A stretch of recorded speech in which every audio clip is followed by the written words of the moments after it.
Merci pour cette question. Je dirais que le mandat est hautement positif parce qu'il y a des faits concrets, des réalisations concrètes dans plusieurs domaines. Parce que avant d'arriver à la tête de la commune du Golfe 1, composée actuellement de 351 550 habitants, j'ai été sous d'autres cieux un véritable agent de développement. J'ai travaillé plusieurs années dans ma communauté en tant que directeur exécutif d'une ONG et sur le plan professionnel également, j'ai été directeur d'une fondation d'un grand groupe qui a travaillé sur tout l'étendue du territoire en apportant du sourire aux lèvres des populations à travers la réalisation des projets sociaux. Donc, ce qui veut dire que c'est normal.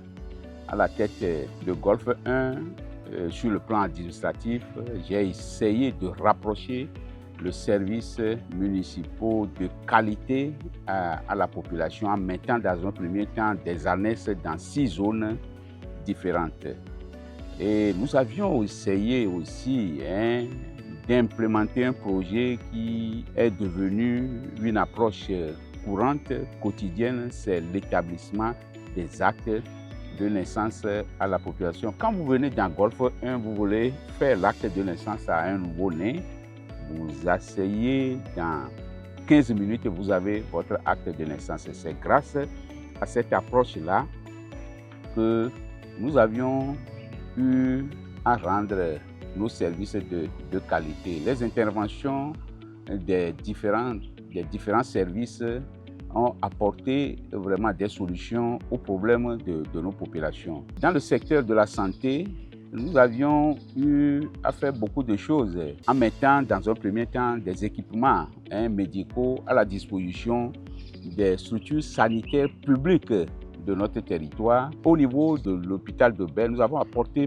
plusieurs appuis. Par exemple, la construction d'un bâtiment à 3 niveaux pour le service d'ophtalmologie de l'hôpital de Bel. Nous avions donné des produits pharmaceutiques également à cet hôpital. Nous avions eu à prendre en charge des cas sociaux également. Et durant mon mandat, plus de 500 cas sociaux ont été pris en charge.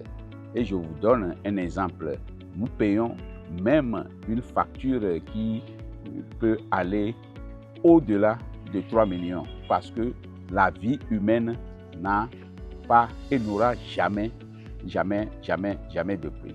Au niveau du quartier Kobateme qui est un peu loin du centre-ville, nous avions eu à construire un centre de santé niveau 2 que nous avons équipé. Nous avons apporté également de l'eau potable à cette population, toujours dans le secteur de la santé. Dans le secteur de l'éducation, nous avions eu à réhabiliter beaucoup d'établissements scolaires. Nous le faisons jusqu'à cet instant et nous avions créé également pour la jeunesse une académie digitale et numérique. L'académie digitale, nous l'avions conçue avec une société française, Simplonco, qui a permis, par exemple, de former vraiment une formation de qualité dans le secteur numérique.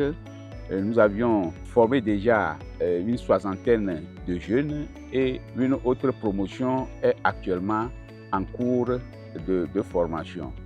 Toujours au niveau de la jeunesse, nous avions eu à travailler avec notre partenaire marocain. Il y a le Fonds marocain pour l'appui à la décentralisation et également la préfecture de Mohamedia de Maroc.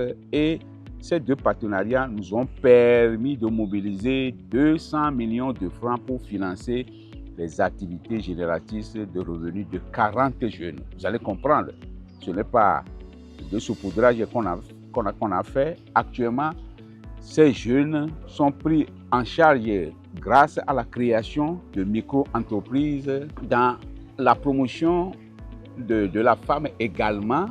Nous avions fait beaucoup de choses. Nous avons réhabilité le marché de Bel et nous avions placé aussi pour la sécurité des biens et des personnes, des commerçants, des caméras pour vraiment prévenir à la fois les incendies et prévenir aussi les vols, etc.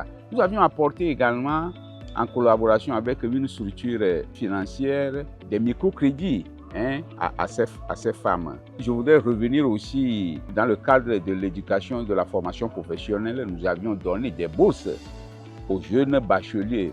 Soit c'est pour aller à l'université du Bénin, soit c'est pour aller à l'Institut Don Bosco pour des études supérieures, soit c'est pour aller au centre de formation au métier de l'industrie. Par rapport à ce dernier cas, nous sommes à la 5e promotion et l'étude par an, ça coûte 1 350 000.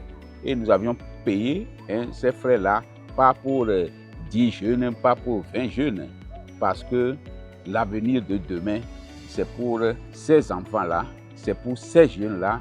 Donc, nous devons vraiment les accompagner. C'est quelques actions concrètes que je voudrais dire aussi par rapport à un bilan appréciable, pas seulement à mon niveau, par tout le conseil municipal et notre chère population que nous aimons